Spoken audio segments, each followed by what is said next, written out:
not really a pushback, but a quick curveball of a question. So you did mention physics as the first starting point. So general relativity allows for wormholes. They technically can exist. Do you think those can ever be leveraged by humans to travel faster than the speed of light? Well, or are you saying the wormhole thing is debatable. We currently do not know of any means of going faster than the speed of light. There is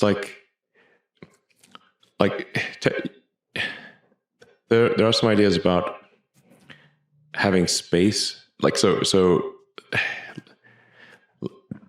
you can only move at the speed of light through space, but if you can make space itself move, that's warping space.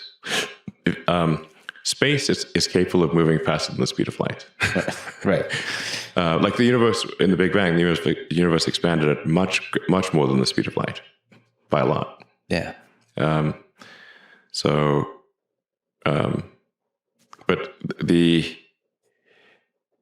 if this is possible, the amount of energy required to warp space is so gigantic, it boggles the mind.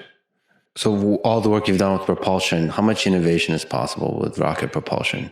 Is this, you've seen it all, and you're constantly innovating in every aspect.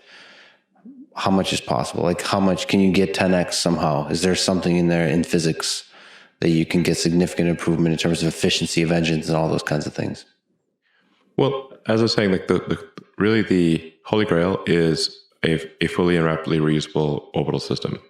Right now, the Falcon 9 is the only reusable rocket out there. But the booster comes back and lands. You've seen the videos, and we get the nose cone or fairing back, but we do not get the upper stage back.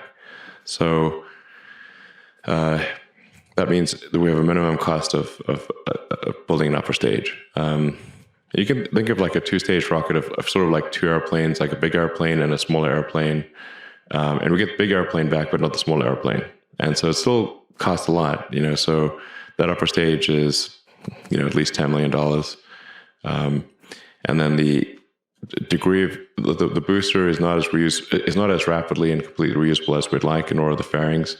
So, our kind of minimum marginal cost, not counting overhead per flight, is on the order of $15 to $20 million, maybe. That's extremely good it's by far better than any rocket ever in history.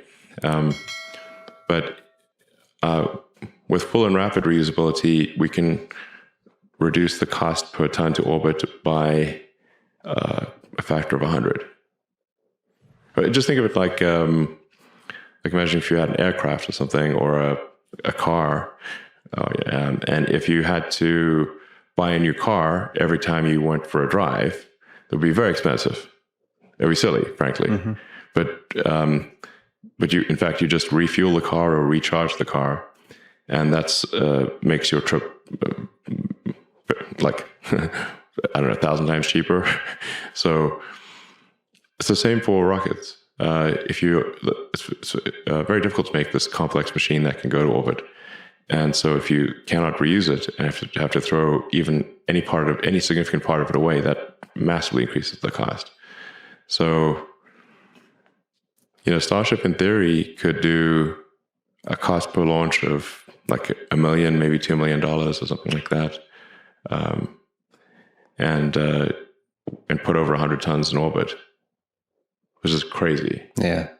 So that's incredible. So you're saying like it's by far the biggest bang for the buck is to make it fully reusable versus like some kind of brilliant breakthrough in theoretical physics. No. There's no brilliant break. No, there's no.